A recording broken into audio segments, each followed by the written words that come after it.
What's up, gaming heroes? Welcome back to another awesome World of Warcraft video. In today's video, this is a bit of a follow-on video from last episode where we looked at Garrison leveling and how to level a whole alt army. I love Garrisons. That's something I absolutely love, and I really want more people to be able to see these awesome strategies, because that Garrison leveling guide, no one on the internet has created a guide like that. I'm the very first person to actually create that, so it'd be great if more people could, like, you know, smash the like button on videos like this so we can try and get this information more out there and even help the channel grow even more so I can continue making awesome World of Warcraft and MMO content like this. Without further ado, I want to address some common questions and then answer those, and whilst doing this I'm just going to show you a bit of Garrison footage of me looking at some of my leveling characters and looking at some of my gold making characters. I'm not going to go into full detail of, you know, what I'm doing with everything, because honestly Garrisons are so big and there's so much information about Garrisons. I have to split it up into different videos because it's just the videos would end up being like 5 hours long if I was to try and explain everything in the nth detail. So oftentimes these questions answers are perfect for that. So let's look at the comment section right now. So one of the first comments that I got, which I was actually so happy to get this because it's something I didn't know. Someone taught me something new about Warlords of Draenor. There is a Pandaren sitting in Ashran to the side of the inn, they said, but it wasn't to the side of the inn, it was to the side of the town hall, but that's completely fine.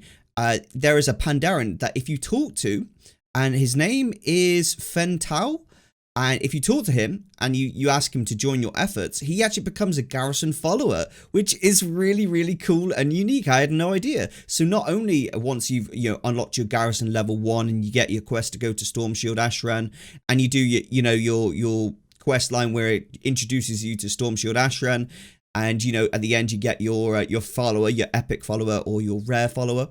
You can also get another one. Simply go to the town hall where all the reputation vendors are, and to the left side of the entrance is a panda, and just speak to the panda and simply ask him to join your efforts. He becomes a Garrison follower. Something new. I didn't know. That's so cool. Thank you very much for the various people who suggested that in the comments. This is a follower I would use until I have 20 followers, and then I would probably get rid of him and replace him with an extreme scavenger to maximize gold income, but that's like later stages of the Garrison. For now, just getting your mission set up, happily to get another follower.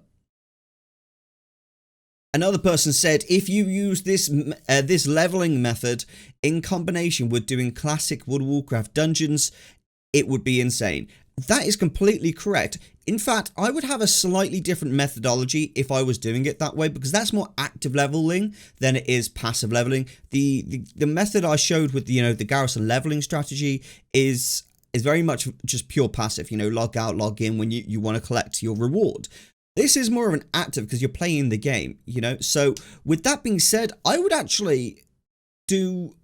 avoid doing all missions if I was using this method.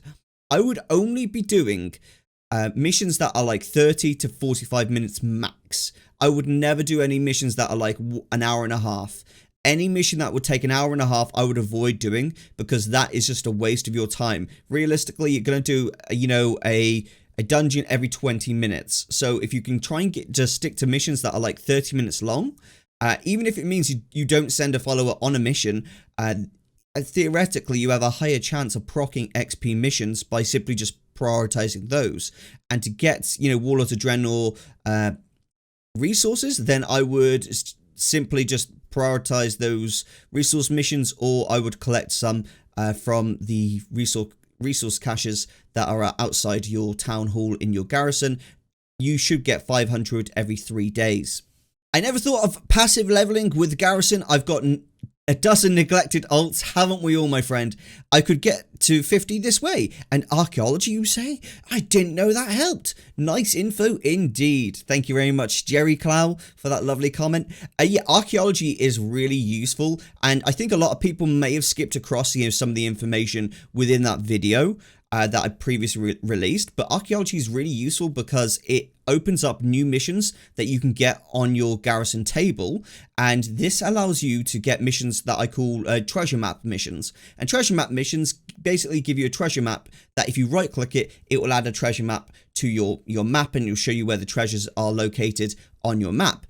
But we're not going to click it, are we? We're going to be smart and sell it straight to a vendor without clicking it, and this will sell for 100 gold to a vendor. This is a cheeky, easy 100 gold. If you learn it, you can never get that same treasure map again. Bear in mind there are several different treasure maps for each zone, so you don't need to worry too much, but in all honesty, just don't learn any of the treasure maps.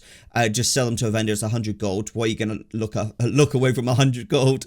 I had no idea that you could skip the Warlords of Draenor starting campaign. Saved me a lot of time. Thanks, man. That's absolutely my pleasure. You can do this as both Horde and Alliance. It's super easy. Just go speak to Chromie if you're doing the leveling, campaign. Speak to Chromie, choose the Iron Horde campaign. Go speak to your respective faction Archmage, who will teleport you to the Blasted Lands. When you get to the Blasted Lands, abandon your quest to speak to Khadgar, abandon that quest, you don't need it, then go straight through the portal. Because you don't have that quest to speak to Khadgar, it automatically skips the entire starting quest line of that Warlords of Draenor and takes you straight to the starting of your garrison. This is an awesome guide, thanks so much, super cool. I'm really excited to give this a shot.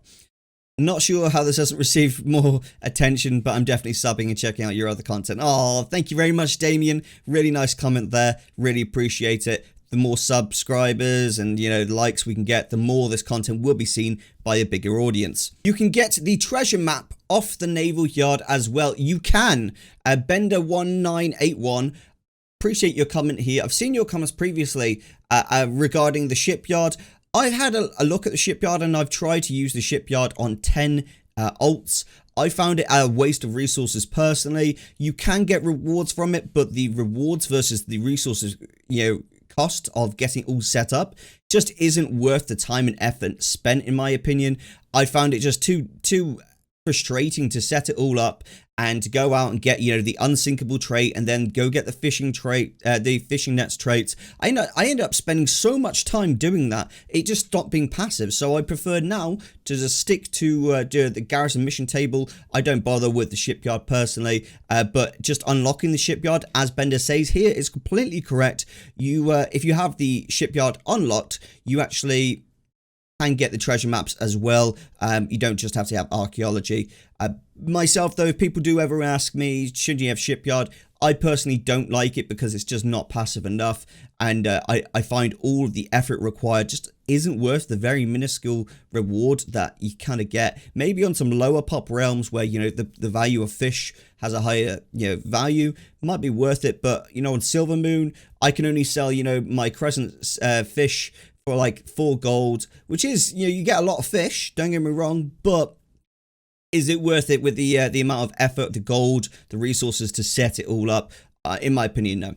But hey, if someone comes up with a different feeling and response, then I'll happily listen. I've seen these comments, people say check out the shipyard, and I've just found them I've gone through, I've followed all the advice and the feedback, getting the unsinkable trait, then getting the fishing nets trait, and I'm just like, wow, this costs 500 resources per ship to add, so 1,000 resources per ship to add the both traits. I'm just like, this is insanity.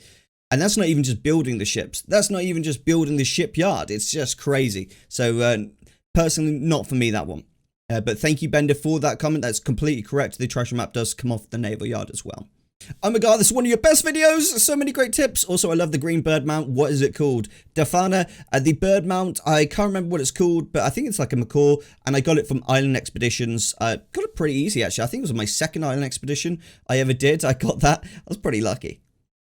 Great video, definitely going to subscribe. Could you explain your add-on setup? It seems on your Dark Iron Dwarf you had the button layout already set up. I didn't even know that was possible as a default with a new toon. I always have to use something like Bartender 4 to set it up, but it takes like 30 minutes each new toon, and that's a pain. Also, your quest mobs were marked with a exclamation mark. What add-on does that? Great video again. Thank you for your for feeding my Warcraft addiction. All right, Timothy Penner, thank you very much for that lovely comment. I love the creeper face you got there. This is an interesting one. So you were on about when I showed the speed run of me getting the Garrison set up, and my Dark Iron Dwarf already had, you know, all the add-ons set up. I of course set those add-ons up before hitting the record, but in all honesty, it does take me only 30 seconds to set that stuff up. It's so ridiculously quick. The way I do it is I simply right-click Bartender 4, and I go down to presets at the bottom when it opens up the box. I go down to presets, and then I click copy from, and I select a character who, you know, has already got a setup. I like, usually for me it's Erofam, my druid, and I just copy from Erofam, and it imports all of the settings I've got on that character onto this character, and that way it's fully set up. I do the exact same thing with sexy maps, and that's how I get my sexy maps automatically set up as well. All in all, it takes about 1 minute because of the loading screens to get it all set up. Super easy. Definitely check out the presets when using add-ons for new characters. Presets is like, you know, a preset where you like to have things and you can easily copy it across. It's so useful doing it like that. Thank you for that comment. Zyph, who says yes, and I respond yes. Is he leveling? I'll take that. Another handy video, good sir. And a quick question, is there any point to the shipyard these days? I had my fleet geared out with nets, hoping RNGs would bring crescent fish to turn into speed invis pots that sold to the Mythic Plus crowd, but with the level cap on said pots, I can't really use it for the boats these days. Yeah, I'm much the same, Andy. I'm not a fan. Not a fan of the shipyard anymore. If I want to buy fish, it's not a problem. I got loads of Garrison resources. I just buy fish from the trading post. You know, on my fully geared out characters who have like 20 followers already who are max like geared. The followers are max geared as well. These guys produce 10k Garrison resources every 2 days. Every 2 days. That's insanity from the missions that I'm doing because they're so high value, that because I'm doing those high value missions, I get so many resources. I trade those resources at the trading post, and then boom, bang, ping, you get everything you need super easy. All you have to do is make sure you get the right trader, and usually the fish trader is quite common, so you can get the fish, all the fish that you need, all the meat, all the cloth, or whatever it is you are looking for, the leather even. For over 16 years, Horde always run further, lol. Blizz dev bias is real, laugh my ass off. Brett Wood, I love this comment. So I'm new to Horde, as I mentioned. It took me 16 minutes to set up my Garrison and get it to the point of like doing the XP like leveling using the mission table. And it took me 14 minutes, 30 seconds on the Alliance. But you got to bear in mind, as Alliance, I've set this up like over 50 times now. So I have so much experience of just doing that. With Horde, I've only done this on 10 characters, yeah? So my experience with setting it up isn't as fluid, and I definitely think a lot of the time I was wasting just doing random things that I didn't really need to do. I am going to be experimenting with this in the future of just doing speed runs of setting that up to that point, and just because I want to show how easy it is to get set up and get get yourself started on the Garrison gold making methods, you know? So thank you for that, Brett. Hey mate, nice info on here. How long does it take you to get one from 10 to 50? Doing this only a year longer. Most Garrison farmers lock in once a day. So Bolton, yeah, I see your comment here.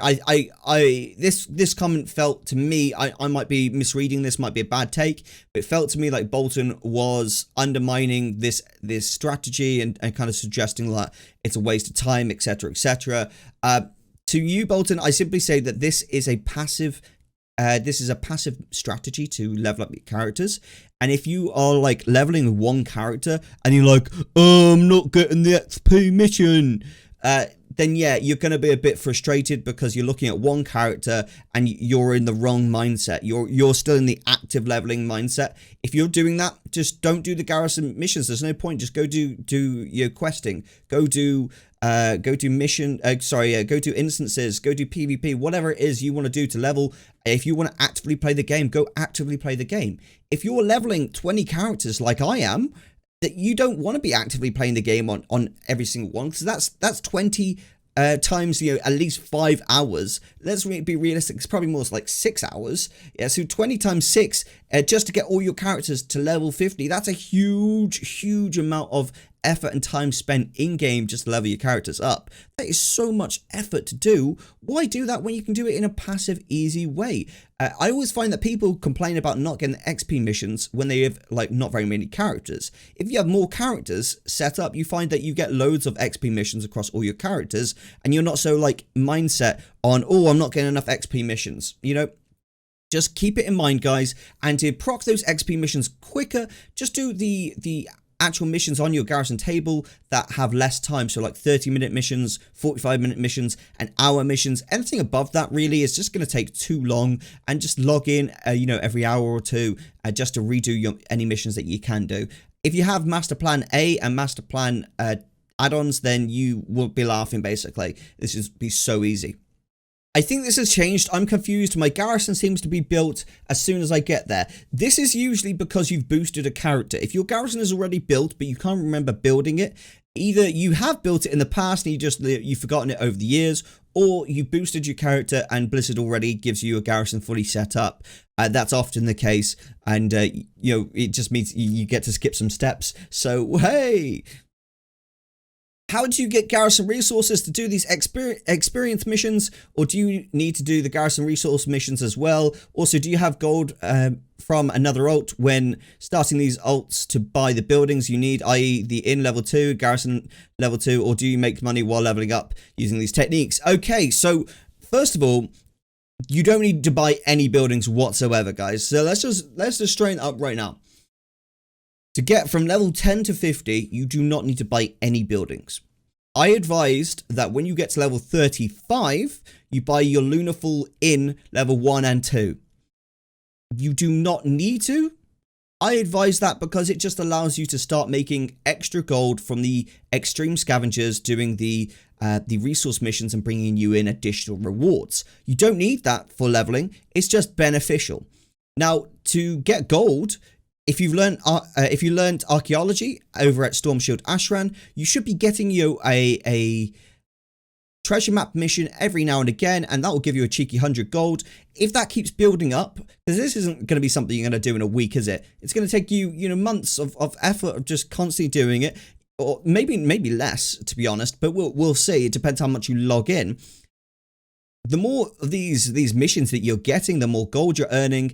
You should have easily enough gold per character to set up your garrison if you are just leveling purely from a passive perspective. If you're trying to rush things, then yeah, you're going to run out of resources. Of course you are. If you're trying to build things before you should be building them, yeah, you're going to run out of resources.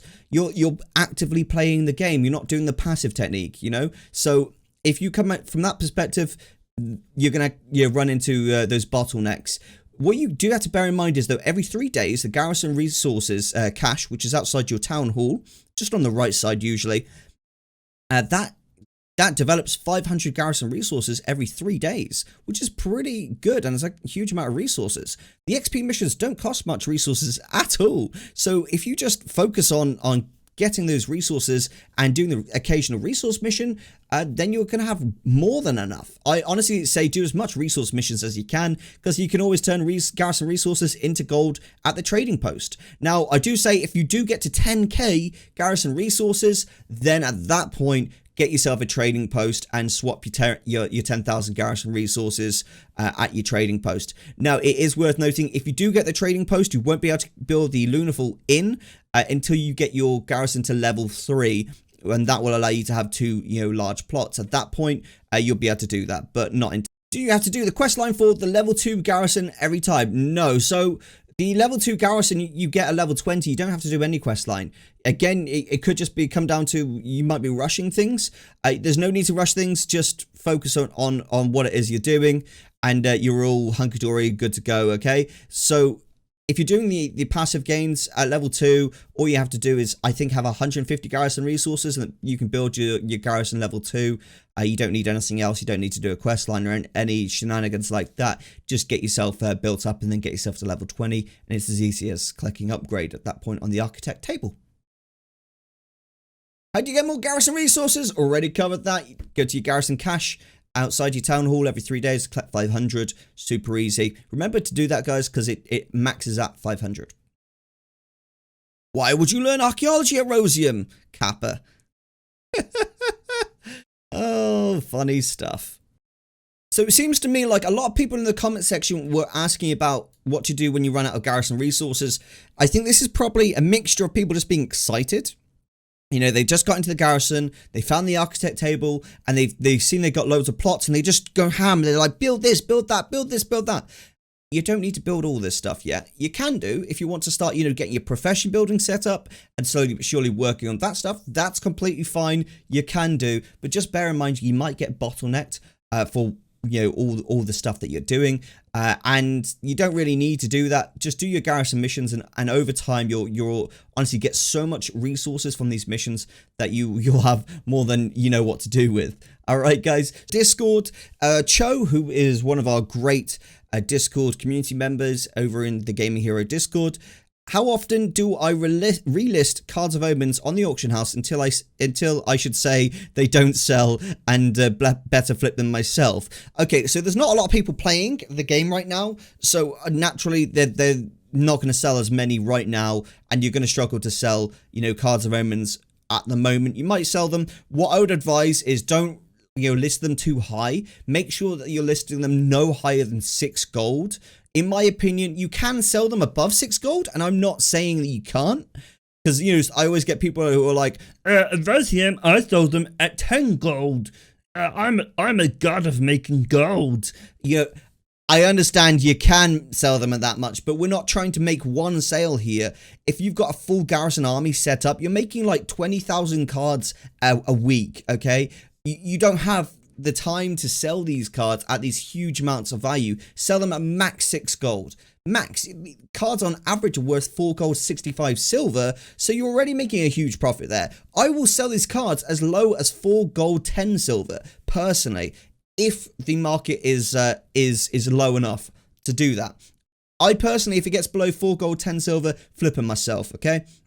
Or I stick them in the bank and I just forget about them. Right now, what I've been doing is I actually haven't made any Cards of Omens in like about a month. And I've just been saving up war paints for like a mass craft session. And at that point, I'll probably just stick them all on the auction house and treat the auction house as a bank and not something I'm trying to actively sell. So a lot of the time, people are trying to just sell things and they're like, oh, it's got to sell, hurry up and sell. And when you've got that mindset, you'll find that it won't sell because you want it to sell. But the second you forget about it and you start treating it like a bank, like the auction house is your bank for holding on to all your Cards of Omens, you'll find people will buy them.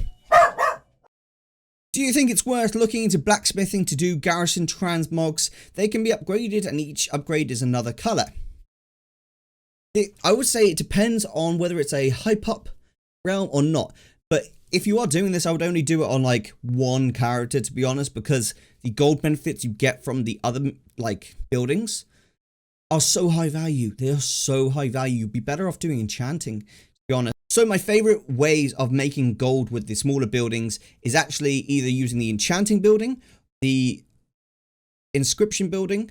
Those two are kind of the best, and obviously you've got your salvage yard as well. The salvage yard just gives you passive gains from doing your mission tables, but in terms of like small buildings that just bring in passive gold like really easy, I would say the enchanting building is my favorite and the inscription is my second favorite. The inscription is purely just because it takes longer to sell, or I have to flip it myself and I find that more work than I want.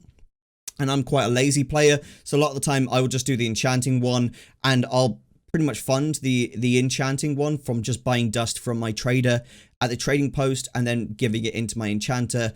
And it's as easy as just turning it into a temporal, well, it turns into fractured temporal crystals. Then you right click 10 of those into a temporal crystal, sell it on the auction house. They sell really quick because people use those to make Tomb of Illusions for Draenor, which sell like hotcakes on the auction house. You can even make them yourself, but bear in mind, huge competition in that regard.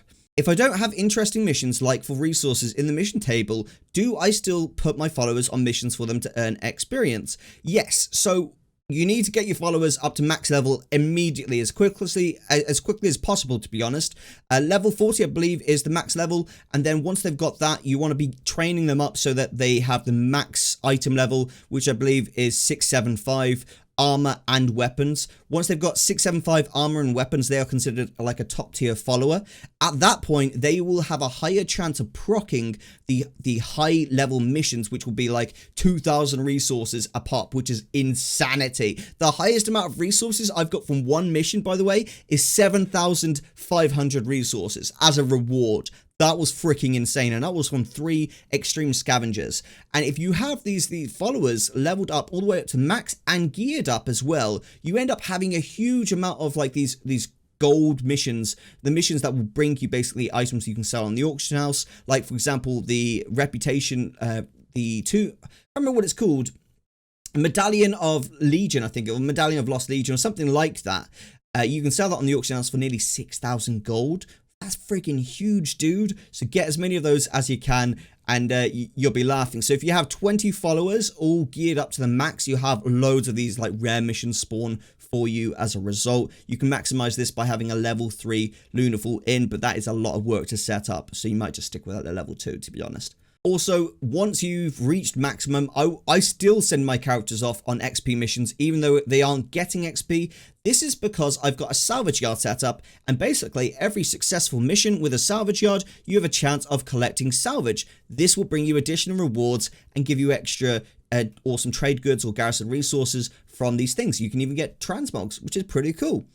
Hope this helped, Cho, and thank you very much for the question. So I really hope that you found this video useful today. If you want to see more videos like this, leave a comment in the section below and I will address that in a future video. Thanks so much for watching, and we've got some more Garrison Gold guides coming up in the future, so be sure to subscribe. This is Erosium out, and I'll see you next.